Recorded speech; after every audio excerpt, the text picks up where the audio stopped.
Assalamu alaikum, मैं हूँ Hina Ijaz. Welcome to Pakistan. Of course, we welcome people who are visiting Pakistan, living in Pakistan, or are expats in Pakistan. Today, I have a guest from Russia. We've had several other people from Russia in the show who appeared here before. But today's guest has a very interesting profile. Before she got married, she also studied Islam. So she had a concept about Pakistan, had an idea about a few cities here, knew the names, but didn't really know Pakistan. I believe she's fallen in love with Pakistan, and love is what brought her to Pakistan. She got married 3 years ago to a Pakistani and then decided to move to Russia. She has a good academic background too. She studied at one of the top universities in Russia and is an economist by profession. Wow, that's super impressive. I'm super excited to talk to her today and find out more about Katarina Usman. Hi Katarina, Assalamu alaikum. Wa alaikum assalam. Thank you so much for coming in. You are an intelligent person, so we're going to talk about some fun, intelligent stuff today. But to give you some competition, I have on the other side from Pakistan, Mr. Amir Ali. Amir Sahab is the Goodwill Ambassador for Silk Route project, which covers around 68 countries of the world. And right under Silk Route is the CPEC project also. I'm sure every Pakistani is aware of that. And what is CPEC doing at the moment? What does Silk Road exactly do? And what is the project worth exactly? As of today, we shall be finding out. And also, he will be guiding Katarina a little bit about the infrastructure development that's taking place in Pakistan. And I'm sure this information will be valuable to our audience as well. So without any further ado, let's proceed. And so, Katarina, 3 years in Pakistan, how's it going? It's going very well. I found Pakistan as a very interesting country with a unique culture and a unique history as well. My discovery of Pakistan has started 3 years ago when I came here with my husband. We were just married that time, and he tried to introduce me to different places. We went to Islamabad, to Mari Mountains, we went to Cure Salt Mine. That was a very nice experience. I still remember this mine. It was huge and very impressive. Also, we had a lot of plans. We traveled internationally as well. Unfortunately, Corona situation changed our plans, but still we last year went to Naran, even with small baby in our hands. I believe you have a baby girl. Yes, I have. And how old is she? My daughter is less than 2 years old. Yes, she's sweet. Still small, but still we wanted some adventures after sitting in quarantine, so we went to Naran. It was an amazing trip. We went through different cities in Islamabad, Abbottabad, and mountains just were very impressive, very amazing. And we visited a very beautiful lake, Saiful Maluk Lake. Saiful Maluk, absolutely. Yes, that was very nice, and it gave us a lot of new experiences and wonderful emotions. And so you've created some great memories in Pakistan. Yeah. However, I would like you to see a few glimpses of your country, Russia. And it's gorgeous, it's beautiful, but we'd like the audience to take a sneak peek at it also in this small report, a short report that we've just prepared just for you.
how much do you miss Russia after seeing these glimpses of your country?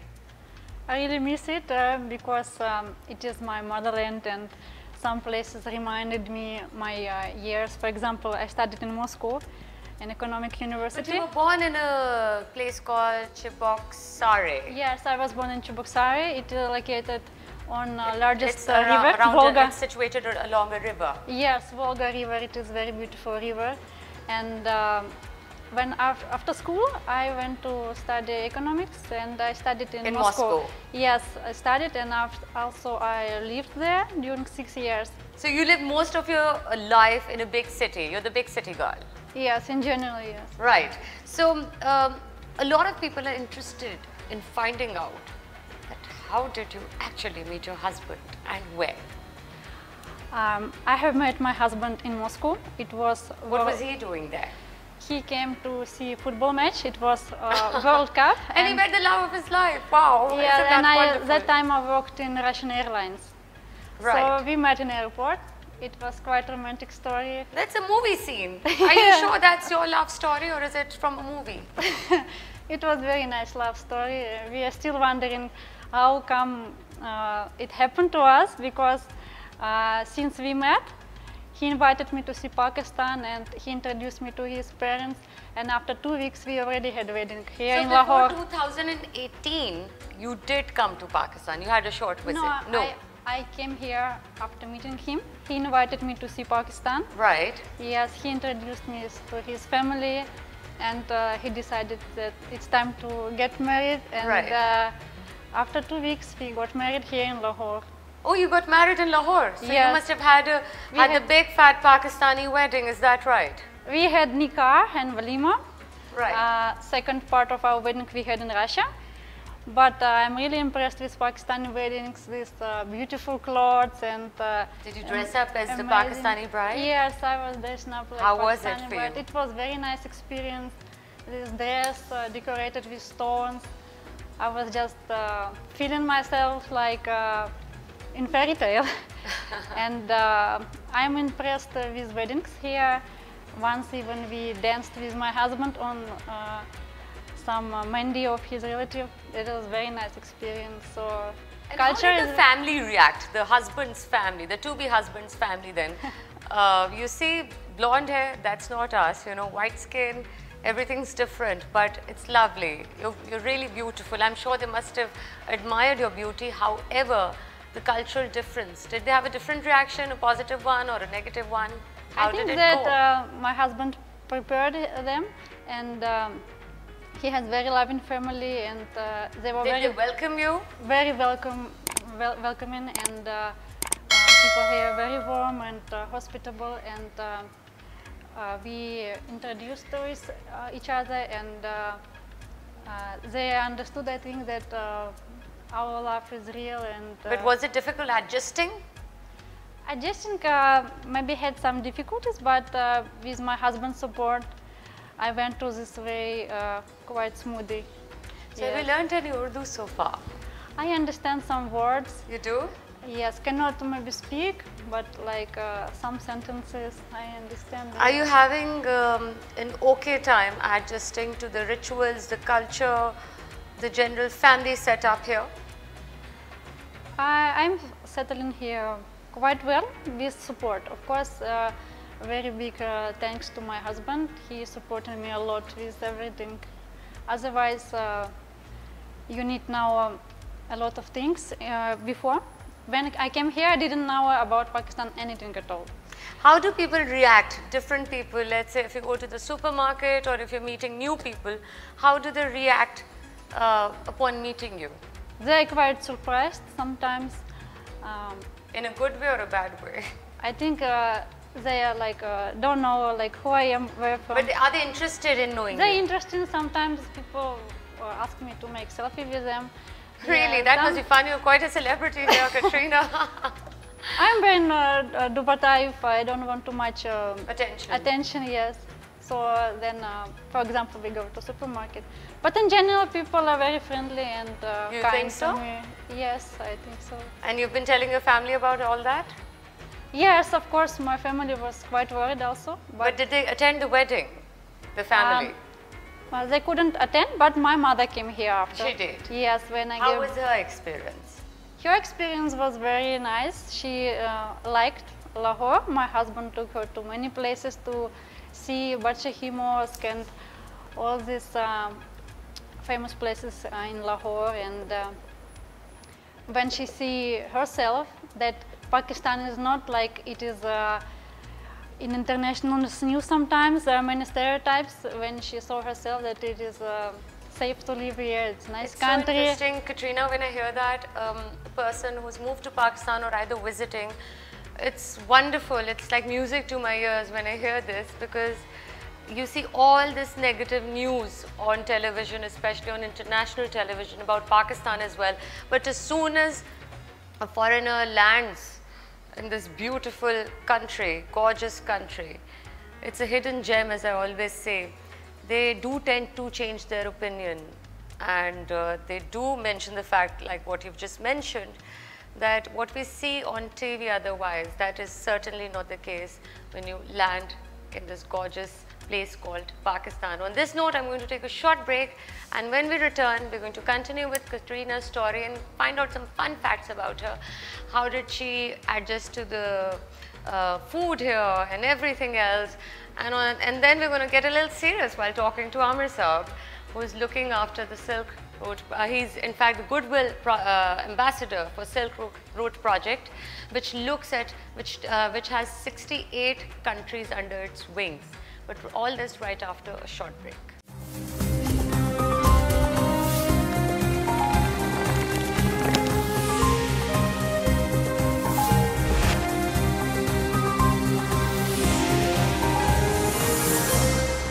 Welcome back. So Katrina, I believe you're not accustomed to eating a lot of spicy food. So how did you adjust to that? Did you change your taste buds, or did you just stick to what you were having back home? First of all, when I came here, for me it was very exotic food with a lot of spices. I noticed that Pakistani people like very spicy food and very sweet food at the same time. And first of all, I was like enjoying and experiencing. After I learned to cook some dishes. You did? Yes. Wow. My husband likes mutton, so I had to cook. That's heavy kind of stuff. Mutton curry for him, and I personally like chicken achari. Wow, you have some real, you know, yes. food fantasies here. Sometimes I'm adjusting that I modify no recipes, maybe put some less chili and things like that. Who helped you in cooking this stuff? I'm sure either you were taking help from YouTube, or yes. Maybe your family here, the yes, in-laws were helping you out. My mother-in-law taught me to cook very good chai also, masala chai with many things. That's a staple, a dietary component in Pakistan, tea. Yes, and in general, food has a lot of varieties, and sometimes, of course, I'm eating my food, also cooking, and I think it is good to cook different food, so you are not bored with food. Does your husband enjoy meals or food which you were eating back home in Russia, and did you ever try feeding him that? Yes, sometimes. How did he react to that? He reacted actually not bad, because we eat a lot of buckwheat, potato and such kind of things.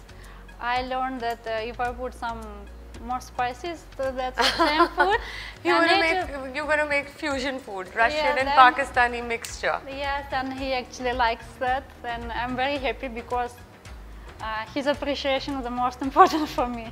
Absolutely, absolutely.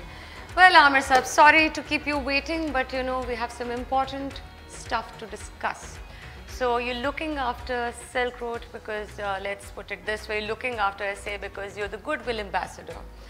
68 countries under Silk Road's wings. CPEC is just one of the projects.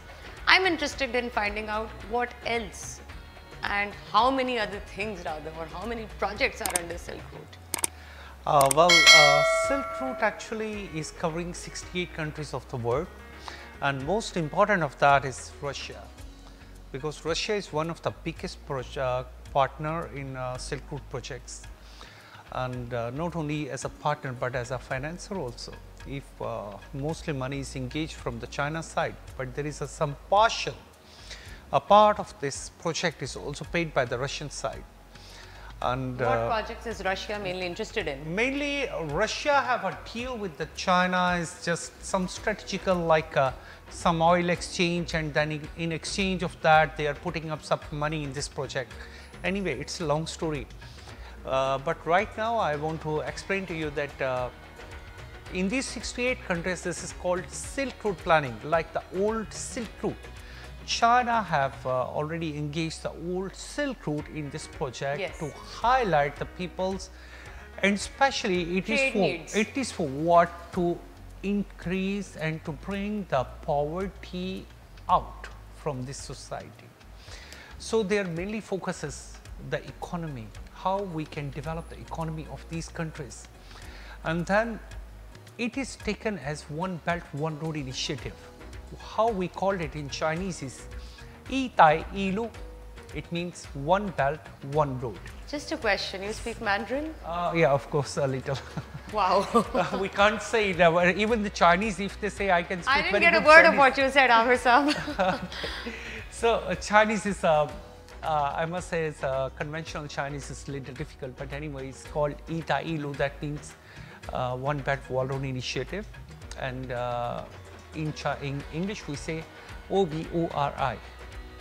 Some people just say OBOR, but actually its word is OBORI, one belt, one road initiative. And luckily, Gwadar is a flagship project. We have to understand what is a flagship project, what is the meaning of the flagship project. Right.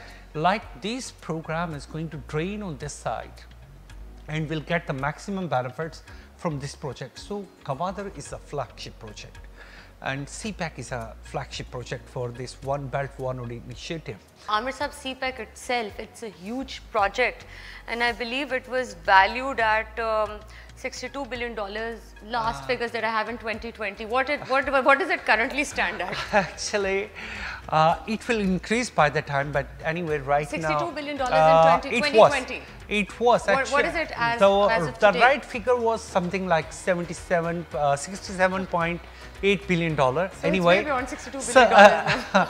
But CPEC will keep on increasing with its value. Obviously. So, yes. but if we talk in all, what is a Silk Route planning and what is a one belt one road Again, initiative? since you're talking about values, so how about first, if you put some light on the fact that what is the Silk Route project currently valued at? Yeah, that's what I wanted to indicate. Like, if we go for the Silk Road projects, that totally so far it is defined. It is about $1,260 billion. $1,260 billion. So the in total. In total. 67 out of which is for CPEC. So far, but this will keep on increasing. We have to understand this will keep on increasing. Like, if there is a new project coming for the Gwadar airport, okay, it will increase the value. It's the a game Gwadar changer. harbor, of course, is a game changer. And the countries who are going to get the maximum benefit out of that, I must say, is Pakistan and China, and third most beneficiary of this project is Russia. So all his eastern ports and eastern areas, if they get the best access to the international market, to the global economy. So basically it's a location, geographic location that makes us important. The geographic location will reflect you to the passage that is Gwadar. We have to understand, it's like a few times before I wrote an article about how much Tajikistan, we are talking not only for Russia, even for the Central Asian states, Tajikistan, Turkmenistan, Uzbekistan.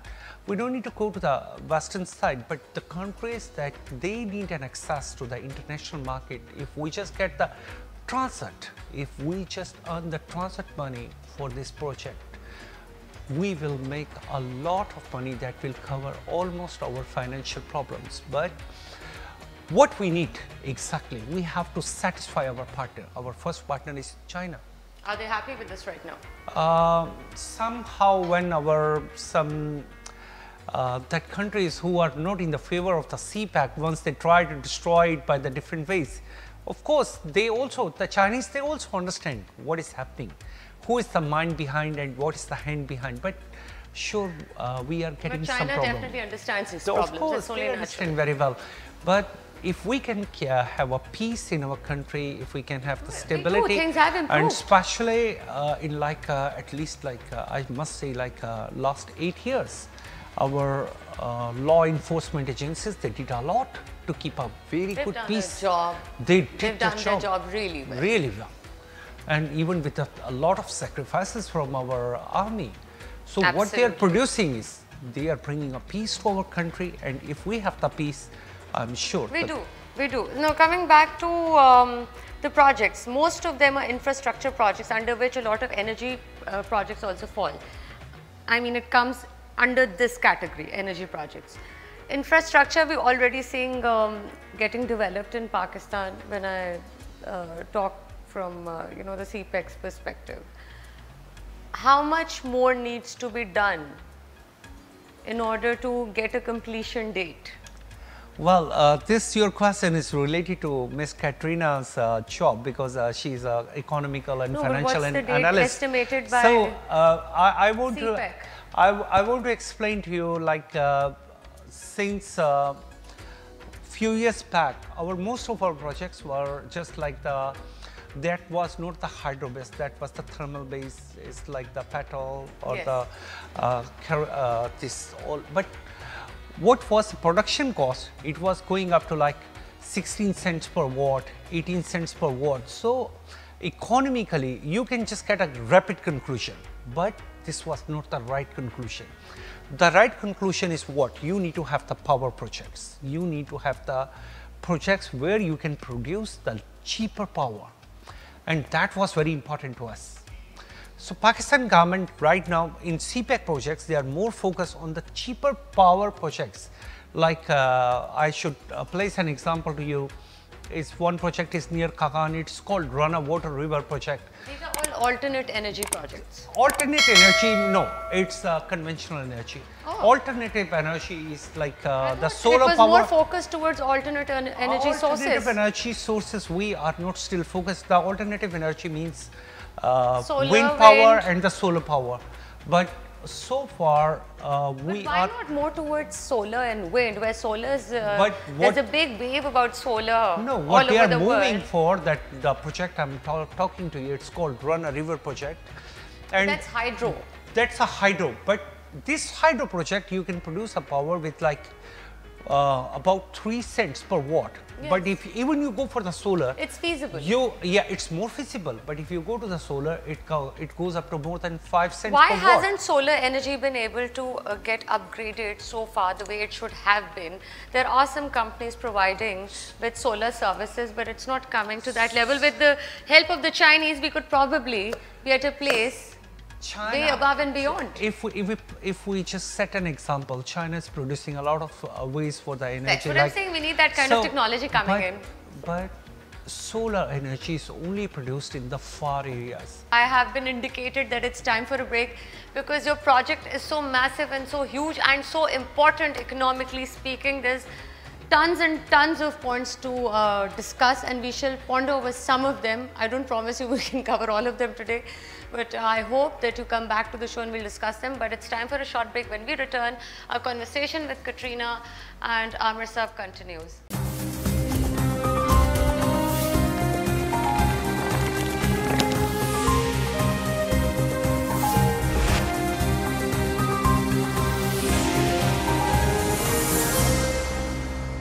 Welcome back. I'm in conversation with Katarina, who's from Russia, and Amir Ali Sahab, who is the Goodwill Ambassador for Silk Road. Silk Road, previously, primitively speaking, let's put it that way, was a trade facilitation route set. Now it has so much more under its umbrella. And like I said, CPEC, I'm constantly repeating the project CPEC, which falls under Silk Route, is because it's one of the most important projects in Pakistan with high economic importance, and the way it's going to help the entire region rebuild and reshape. Pakistan is definitely benefiting from that, and the kind of job opportunities that are being created domestically, it is unbelievable. It's phenomenal. Whenever infrastructure projects come into place, are in the pipeline and then being executed, it is just one thing, it just results in one positive thing, that is employment. Right, Amir sir? Yes. CPEC have the different phases. Right now we are passing by the first phase, so that was mostly for the infrastructure. But the second phase will go for the joint venture, and joint venture means you will have a lot of opportunities like transfer of technology and manufacturing and the systems, and like you can increase your exports. And that is the only way is once you have the JV in Pakistan. That's of course, all that support will help us increase our exports. Well, Katrina, since you're an economist, you understand all that we've been talking about. So, generally speaking, it's been 3 years that you've come into Pakistan. You must have seen a lot of infrastructural development. Would you like to highlight on some of the things that you've seen improve over these past 3 years? I think that electricity is an important issue in Pakistan, and I agree that we need to switch to some new technologies, for example. And it is coming yes, in with all this with technology JVs, technology-based JVs. It's going to be helpful. Can I add some words? Actually, Ms. Katrina, she's absolutely right. But it's not only the electricity is our problem, but actually the price of the electricity. Like if we need to bring the industrialization to Pakistan and we need to bring the factories to Pakistan, we have to give them a cheaper price. Low. That is what I was emphasizing to you, that the cost of the electricity is very effective. We cannot go for 16 cents. We have to find a way where we can produce the power with 3 cents, 4 cents, and then we can activate our industry. That is the initiative we can give. Right. Amir sir, can you brief Katrina a little bit about the infrastructural developments that have taken place all over Pakistan, especially what we see now in up north areas, the kind of investment coming in, how much private investors are also interested in investing in these tourist destinations? Yeah, Pakistan is, of course, the first thing is right now, the Pakistan is very friendly with the Russia, and they are doing a lot of, not only the projects is for the economy, but right now the Pakistan government and and Russian government, they are very focused to bring the Russians to come over to Pakistan. And mainly the reason is, first, of course, we have a very good highlands, scape lands, and this all. Sure, Russia have also a lot of snow, but the landscapes we have, it is one of the very beautiful places of the world. You've been to some of these places, right? Especially, you have never seen a country like Pakistan that have the so beautiful coastal line of the world. Have a, I think it's like we have 6th, mountains, 7th, we have rivers, like we have everything. Like 6th or 7th biggest desert of the world. We have the highest mountains of the world, and we have a lot of and the coastline. and the coastline, yeah, I mentioned it. And also with the peoples, like if you go to the land, it's like near the Gilgit. I'd like to hear Katrina's point of view on that. Of course, we were born here, raised here. Well, Katrina, so you just mentioned earlier during the show today that people were very warm and welcoming, especially in these touristy places. So how was that? Did you expect that? I didn't expect too much, but I was very glad to see this smiling people and their kind eyes. Of course, it touches the heart when people are very hospitable. Whenever we go somewhere, everyone want to always taking the selfies with you.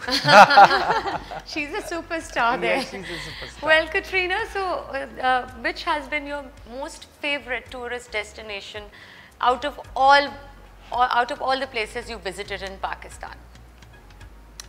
I think the most adventurous was trip to Naran. We actually crossed rivers. We were doing kayaking in the river. It was a nice experience. And yes, I think there are rivers, and Pakistan could put some hydroelectric stations there. For example, in my city, we use nuclear power plant, and we use rivers. And it actually gives us low electricity costs in Russia. Yeah, exactly what Amir sir was talking about. So I think Pakistan has opportunity, and nature is rich, but people just need to take care about this nature. We need to organize ourselves in that manner, but we are doing that. Yes, because it has big potential, I suppose. Yes. Just if there is good team and good projects coming, then Pakistan will change definitely. It's Yes, a new and country. also our general infrastructure, as soon as, especially when you land at the Lahore airport, at Allama Iqbal International, it's comparable to any other large or big city in the world as soon as you drive out of the airport. Isn't that right? It's actually unbelievable. A lot of tourists who come here, they're shocked to see the infrastructure here. Probably yes, and I think there are also, I saw project in this Gwadar in advertisement, they're building airport there. Would you like to visit Gwadar? I would like, because I would like to see ocean. I couldn't travel to Balochistan yet, but Right. I think next year or maybe end of this year we will make. Amir sir, please, you have to guide her for Gwadar. Of course, because Russia is very lack of that, the coastal area, especially where the weather is little hot. And she's right, if we can attract the tourism, and we can attract a lot of tourists A lot from of Russia. domestic travelers And, are in fact going to Gwadar. Actually, domestic travelers are one segment, but once we bring down the international travelers, if you look at the Pakistan peoples, like some their color is the brown like me, but some of them have like Katarina. They got a very fair Light color Blonde hair. and brown hairs. And once you go to the coastal area, you can find the peoples like. So if you were to guide Katrina that you land in Gwadar, so what do you do next? Actually, we can make a very good destination for the Russians if they can fly directly from their country to Gwadar, and they Karachi, can have the. is that right? They land in no, Karachi. I should say that Gwadar is going to be the biggest airport in Pakistan. It's not completed as yet. It's in process, But as of today, if one is to land in Pakistan aiming for Gwadar, they land in they Karachi. land in Karachi, but and then they drive to in Gwadar. in the future, there will be a very big coastal line, and the laws will be little soft. However, Katrina lands in Gwadar. So there are hotels there now. One of the most beautiful seaside in the world, I must say, like Gwadar have the second natural deep sea port which can dock a ship for 120,000 ton. So this is like a mothership, and the ocean is blue. And you can also have the corals. We have the coral sites near to Gwadar, and it's such a lovely place.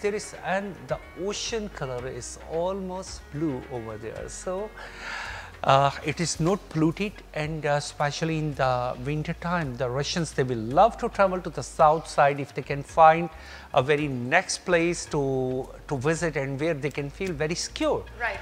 Well, there's certain aspects of every country which are comparable, and we have a ritual in this show where we compare our guest's home country to Pakistan. So today, yet again, we are going to compare Russia and Pakistan. So Amir Saab, I would like you to comment on the pictures that you see of Pakistan and tell us and our audience if you're able to recognize those places. And Katrina, if you recognize some of the places that you see in these pictures which we're just about to display, so we can compare both the countries. Let's take a look at it, please. That's Russia, Pakistan. That's Shangri-La. Well, I can tell you, everyone knows that. The one on the right, I think it's Shangri-La, right? Yes. And Katrina, do you recognize these places that you see? It was northern area, yes, it is typical. And in Russia, do you recognize this place? Yeah. Looks very much like Baikal Lake. I think this is Lake Seful Muluk type. No, that's not that side. This is more, looks like Altai Mountains for me. Well, don't they look the same somehow or the other? Altai Mountains, as she mentioned, it's one of the very beautiful places in the world. Yeah. Even we need to know about the Altai Mountains. Can we hear a little about it from you, Katrina? Yeah, she's a very big country and actually has a lot of places to visit, even undiscovered. We have a lot of undiscovered places also. It's huge, therefore. It is very huge, yes. And for example, you can travel on train from west to east. There is train which covers all Russia.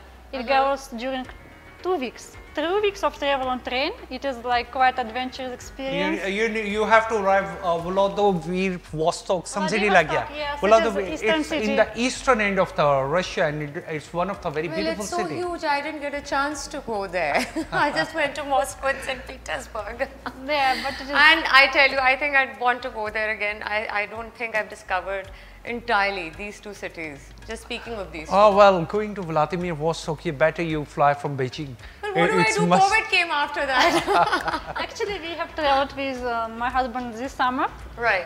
I think Russian embassy now will open soon because for families it's open. They open. Good news for Pakistani tourists who are planning to visit Russia. Yes, Katarina. Yes, we could travel this summer, and we came almost about 2 months ago back. Still, but unfortunately we had Corona there. Yes. But we have to take a lot of precautions. But I think now Pakistan and Russia relationships are becoming closer. There are many military exercises together. I'm actually discovering about all of this in today's show, the economic partnership and generally the relations improving, and it's good news. Can I add one segment? If you give me a permission, why not Miss Katarina, you become our ambassador for the Russians to explain to them that Pakistan is such a lovely country for traveling. You come over here, the peoples will welcome you, and like you make an initiative, why don't you make something like that let the Russian people to understand more about Pakistan? I think with your academic background, I think you can do a great job, Katarina. We can do it. We have some big team here in Pakistan. We can make some. Mr. Amir can guide you. Right. I think like being an economist, what you need to do exactly is you need to focus more like how you can make Pakistan more open to the Russians as a window, as a tourist place, and what the Russians like. I think we need to have another show on this. There's so much to discuss, and like I said, I don't think I got enough information from Amir Saab on the Silk Road project. I'd like to have him on the show again for sure. And Katarina, do think about this project. You could really make a difference. You could open different avenues for the Russians and Pakistanis as well. So I'm going to thank you both and wish you all the best, and hope to have you both on the show again, and let's hope we find out more on the Silk Road. मैं इजाज़त लूँगी, and I'll be seeing you next week again, same time, on the same show of course. आप देखते रहिएगा Discover Pakistan.